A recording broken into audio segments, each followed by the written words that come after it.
Okay, good evening, class. Before we start our lesson, I just want to know what did you learn yesterday? The,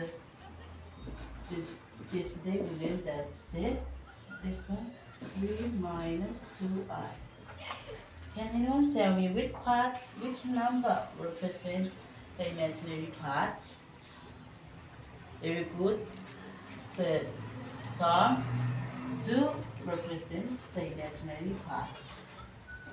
Okay. Today our topic is solving complex equations using the equality rules. Okay.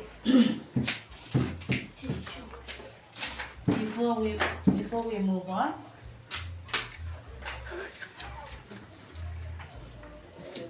our topic is solving the complex equations, and this is our learning outcome, learning objective. After this lesson, you can solve complex equations using equality rule. Okay, class. Now we are going to solving equations using equality rules. Two complex, okay, the note is over there. Two complex numbers are equal only if their real and imaginary parts equal. So we cannot apply the equality rule unless the imaginary and the real parts are equal. Like this. This is the equality rule. A plus bi is equal x plus yi. Where a is equal x, this one with the other side, and the letters with the height, and p is equal y. Okay, now how to apply the equality rule? Example 1. Solve for x and y. Okay. Example 1. 3 minus 4i is equal x plus yi. Okay. Now we can identify a and x.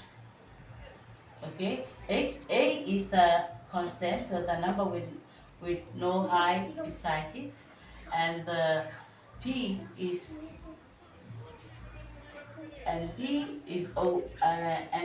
with the high. Like the other side, y is always with the high. So this one here, 3 is a because there is no I, and here is b. 4 is b because it's with the high letter I. Okay, now we can just a is equal x and b is equal y. So in this complex equation, 3 is equal x, this one with this one, and negative 4 is equal y. So here, 3 is equal x with, therefore our answer is x is equal 3 and y is equal negative 4. Is that clear? Okay, thank you. And Tina, you stand up without permit. You stand up and you go out, and then, okay guys, the class, what is rule number 3? Very good, Tom. Rule number 3 is before you stand, you have to ask permission. Okay, so Tina, please go back to your seat. Okay, thank you. Now we continue. Number 2, example number 2. Find the values of x and y if 2 plus I is equal x plus y minus 1i. So how to solve this? How to find? Okay, can anyone tell me which number 2 represents letter? Thank you, Peter. 2, it stands for A. Why? Because it's a constant itself, it does not contain any letter. Okay, and what about B? Is there any B here? Excellent. B is 1 because I So the coefficient is 1, is not always written. Okay, so here is b is 1 and the x and the y. Now we can compare the equation using the equality rule. 2, which is a is equal x, so 2 is equal x, here is only x, and b is equal y minus 1. Sorry, p is equal y. Okay, and in this equation b is 1 and y is y minus 1. Okay, 2 is equal x. Excellent. X is equal to, so now we don't have to solve for x, it's already solved. And what about 1 is equal y minus 1? Very good. We have to move the 1. We have to make y the subject. So y is equal 1. Here it moves and positive 1. So y is equal 2. Okay, and that's it. Very good. Any questions? All clear? Okay, now we're coming to the number 3, the example. You don't have to think about complex equations and equality rule that they can be applied in our real life situation like this example.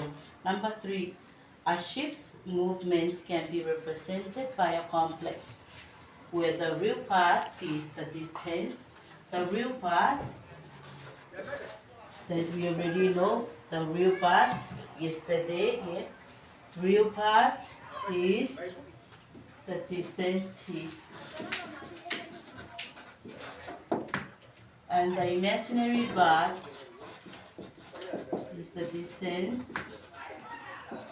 Here is the east and here is the north. Is the distance to east, the real part, and the imaginary part is the distance to the north. Okay, suppose the ship's reported position is 6 plus 4i. But the navigation system gives the position in another form, x plus y minus 2i. What is the correct navigation coordinates of the ship movement? What is the correct navigation coordinate of the ship movement? Okay, so if we want to try to find the correct navigation, we have to apply the equality rule or to compare these equations. So here 6 is A and 4 is B. Are you agree with that? Okay. And so we have to compare the equations. A is equal x and b is equal y. So A here is 6 is equal x, and over here the B4 is equal. Okay, we leave the I part. Okay, we take the coefficients like the previous examples. 4 is equal to y minus 2. Okay, 6 is equal to x. We need to solve for x. Okay, thank you, Mary. It's already solved. So x is equal to 6. And what about y? Good, Tom. We have to make y the subject. We move this one. 4 plus 2 is equal to y. So y is equal to 6. Okay, that is the correct navigation there. And the ship is moved to the real part is the real part is east. So where is the real part? The real part is always the x. So here 6 kilometer to east and 6 kilometer to north. Okay, thank you. Now we are coming to the group work. So I want you to sit in your groups, your previous groups that I have already grouped you. Okay, so you have to sit beside your friends. No, not your friends. Beside your colleagues. Okay, the friends you have to separate yourself. Okay, thank you. Now, here is your group work. Okay. Okay, do the group work like the one we did it on the like we did on the board here. Okay, thank you. Okay, very good, Tom. That's very good. Excellent. Okay, now we're coming to the. Now you can do the individual work. You have to do it on yourself, by yourself. Okay, I have to distribute. Okay, pass it to the back. Thank you. Okay, it's about time. So if you've done your exercise, your activity, you can give it to me. If not, you can do it as your homework. Thank you everyone for participating. And before we end our lesson, so by now I can know that you can solve complex equations using equality rule. By when I go for facilitation, when you do your group work, I can see you can solve this. Okay, for the others, you can do the activity as your homework, individual parts. And thank you all. Enough.